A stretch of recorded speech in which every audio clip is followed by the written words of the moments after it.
Hey guys, welcome to our channel. So in this video I'm going to show you how to organize pages in Squarespace. So simply first of all open your website.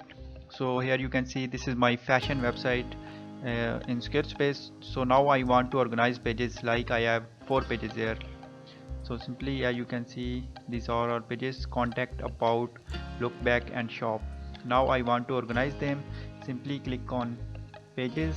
So now here you can see I want to select the about at the end and then contact, and then I want to add the shop. Simply I drag it here, and now in the first I want to set the lookbook page. So simply here you can see lookbook page is here, then shop page, then contact, then about.